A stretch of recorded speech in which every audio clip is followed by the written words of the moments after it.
Assalamualaikum warahmatullahi wabarakatuh. Bismillahirrahmanirrahim. Hari ini kita mencoba membahas tripsin. Ya, kita hapus dulu.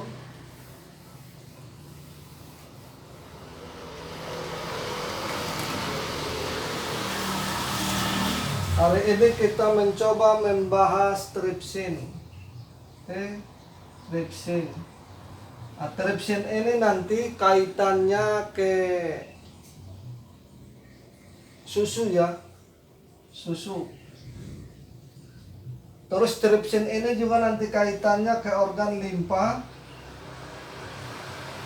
lambung, dan pankreas. Ya, ini kaitannya nih, organ yang berkaitan.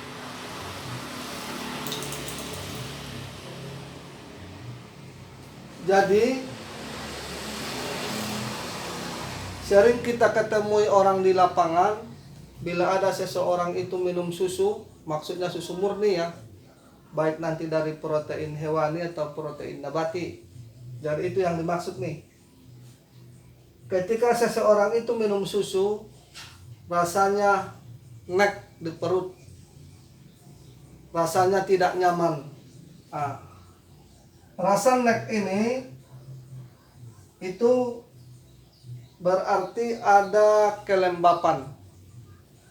Ini berarti menandakan ada kelembapan.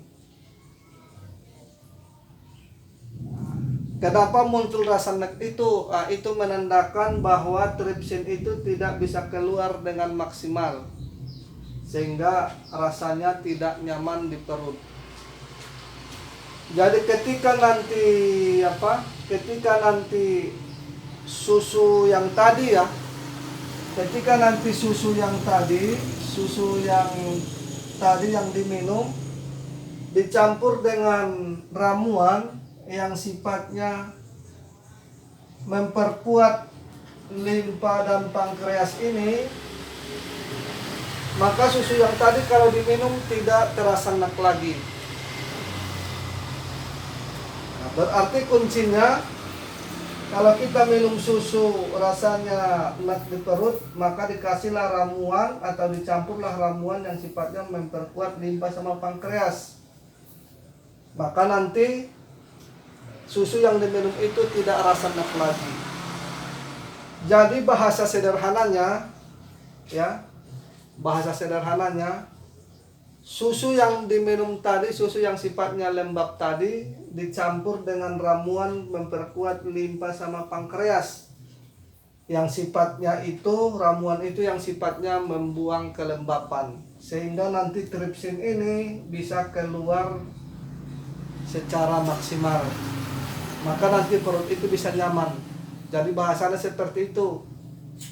Saya ulangnya sekali lagi ya. Ketika nanti ada orang minum susu, terus di perut tidak nyaman atau ada rasa nek. Rasa nek itu nanti menandakan dia itu ada kelembapan. Itu disebabkan karena tripsin itu tidak bisa keluar secara maksimal. Ketika nanti susu itu dicampur dengan penguat limpa sama pankreas, maka susu yang tadi yang diminum yang rasanya nek itu sudah tidak enak lagi. Maka itu nanti terus kalau diminum dia itu di perut itu nyaman. Jadi bahasa sederhananya, susu yang sifatnya lembab ya. Jadi bahasa sederhananya ini, susu yang sifatnya lembab dicampur ramuan yang memperkuat limpa sama pankreas yang sifatnya membuang kelembapan. Akhirnya nanti susu itu kalau diminum dia terasa nyaman di perut. Itu yang pertama. Terus bayi itu minumnya susu. Kenapa bayi itu minumnya susu? Karena bayi itu belum punya gigi. Jadi susu yang diminum itu nanti langsung ke lambung. Kenapa? Karena Allah sudah mendesain manusia itu seperti itu. Jadi nanti sekitar lebih kurang umur 6 bulan ya, bayi itu nanti sudah mulai tumbuh gigi. Jadi nanti kalau bayi itu sudah tumbuh gigi, maka dia diajari makan makanan yang makan makanan yang sehari-hari ya. Walaupun nanti sifatnya itu bertahap, dari makanan yang ringan atau dari makanan yang halus sampai nanti makanan yang kasar. Nah, itu nanti tahapannya. Jadi nanti ketika bayi itu sudah 6 bulan, itu lebih kurang 6 bulan, kalau sudah tumbuh gigi maka dia diajari makan makanan yang sehari-hari walaupun nanti sifatnya bertahap. Sudah, maka nanti sering kita ketemui ya, ini ada satu kasus sering kita ketemui nanti di lapangan, gangguan sistem cerna pada anak-anak. Itu biasanya gangguannya itu karena limpa sama lambung itu banyak tumpukan, atau limpa sama lambung itu tidak bisa mendistribusikan makanan, atau sering itu disebut stagnasi. Maka biasanya gejala yang muncul lemah, letih, lesu, terus sering perut kembung, mual, tidak nafsu makan, atau kadang-kadang diare. Biasanya kalau dilihat di mulutnya itu lidahnya biasanya tebal. Itu menandakan biasanya karena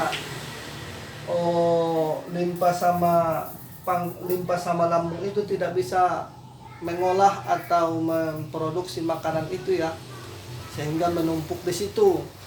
Biasanya untuk anak-anak bayi maka diperkuatlah nanti limpa lambung sama pankreasnya, sehingga nanti makanan itu bisa terurai kembali.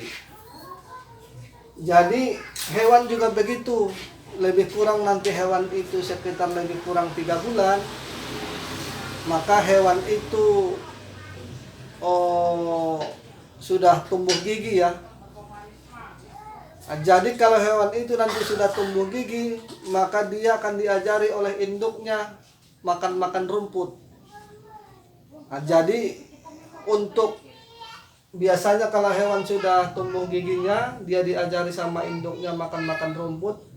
Terus dia tidak boleh lagi sering-sering nyusu ya, sering-sering nyusu sama ibunya. Karena apa? Karena dia sudah punya gigi. Maka dia diajarkan oleh induknya makan makanan yang makan makanan yang sehari-hari yang diketemui. Walaupun nanti sesekali dia masih boleh nyusu lagi. Karena apa? Karena hewan itu kan punya naluri. Jadi bahasanya seperti itu. Jadi kalau umpamanya kan ada bahasa bayi itu disempurnakan menyusu itu sekitar lebih kurang 2 tahun. Itu boleh-boleh saja, tidak ada masalah. Cuma kalau sudah tumbuh gigi, maka dia diajari makan makanan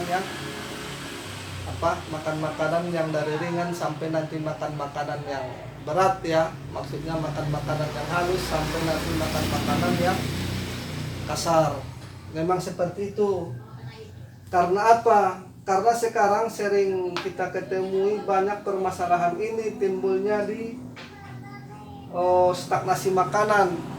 Nah itu biasanya karena sekarang itu kan terlalu banyak makan makanan instan daripada makan makanan yang dibuat sendiri. Maka itu biasanya yang menyebabkan makanan itu tidak bisa diolah di lambung, sehingga timbul masalah pada anak-anak itu. Ilmu zaman dulu juga ada ilmu warisan. Ilmu warisan atau tata cara seorang ibu itu untuk menjaga anaknya, untuk melihat pola makannya, apa yang boleh dimakan, apa yang dihindari dulu selama dalam proses pertumbuhan ya. Tetapi kalau zaman sekarang itu karena lebih banyak sekarang makan makanan instan daripada makan makanan dibuat sendiri, maka banyak sekali permasalahan di anak-anak itu yang menyebabkan sering kembung, sering mual, atau sering diare. Jadi intinya sih sebenarnya pembahasan ini, ya, intinya pembahasan ini, jadi kaitannya nanti antara limpa lambung sama pankreas, dia kaitannya ke tripsin. Tripsin itu nanti kaitannya ke susu. Itu sebenarnya intinya. Terus anak-anak itu kalau lebih kurang sekitar 6 bulan, maka dia sudah tumbuh gigi. Maka dia diajari makan makanan yang sehari-hari. Walaupun nanti sifatnya itu bertahap, dari makanan yang halus sampai makanan yang kasar. Jadi kalau bahasa orang sempurna itu 2 tahun, makan makanan itu boleh-boleh saja, tidak ada masalah. Itu yang pertama. Yang kedua, sering kita ketemu di lapangan bahwa banyak permasalahan pada bayi. Itu yang pertama. Itu kemampuan tubuh itu tidak bisa mendistribusikan makanan ke organ yang membutuhkan. Biasanya kaitannya ke limpa sama lambung. Itu biasanya keluhannya ya, atau sering disebut penyakitnya itu stagnasi makanan, sering kembung, mual, tidak nafsu makan, terus kadang-kadang diare, kadang-kadang tidak berbentuk. Kalau dilihat biasanya lidahnya tuh putih tebal. Itu disebabkan biasanya karena karena orang tua itu tidak bisa menjaga ilmu warisan itu, ilmu zaman dulu atau ilmu turunan itu, untuk tata cara seorang ibu untuk menjaga anaknya di dalam rumah tangga ya, yang berkaitan dengan pola makan. Maka permasalahan inilah yang sering muncul. Ya. Maka kalau permasalahan itu muncul biasanya yang pertama cara pengobatannya biasanya kalau anaknya masih nyusu maka ibunya yang diobati. Ya, kalau anaknya masih nyusu maka ibunya yang diobati, nanti air susunya akan tersalurkan pada anaknya sehingga nanti limpa lambung itu bisa bekerja lebih maksimal lagi. Ini ada juga permasalahan satu lagi di lapangan yang berkaitan dengan susu ya. Kalau kita lihat hewan itu lebih kurang sekitar 3 bulan, maka dia tumbuh gigi. Maka dia tidak boleh nyusu lagi sama induknya. Ya. Dia tidak boleh nyusu lagi sama induknya, maka dia disuruh nyari makanan. Walaupun nanti sesekali sih masih bisa, ya, tetapi tidak seperti biasanya. Orang juga sama, kalau sudah tumbuh gigi ya tidak boleh nyusu lagi.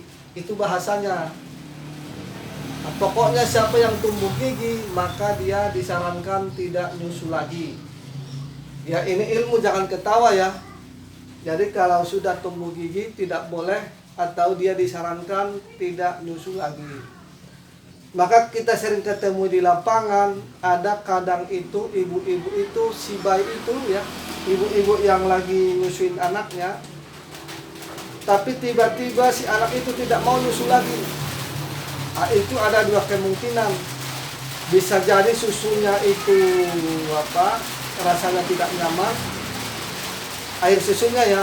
Bisa jadi putingnya itu rasanya bau rokok. Itu nanti begini, kalau memang posisinya itu biasanya air susunya rasanya tidak enak, maka ibunya yang diobati. Kalau nanti putingnya itu yang bau rokok, maka biasanya dia akal-akali, dibohongin anaknya ya. Maka nanti dikasihlah biasanya itu gula merah ya, yang sering dilakukan ya. Kasihlah gula merah, nyolesin kepada puting susunya.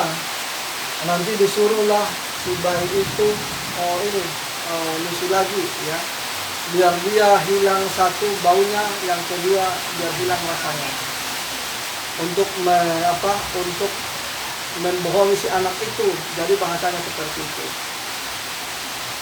Jadi cukup sampai di sini dulu pembahasan kita. Wabillahi taufiq wal hidayah. Assalamualaikum warahmatullahi wabarakatuh.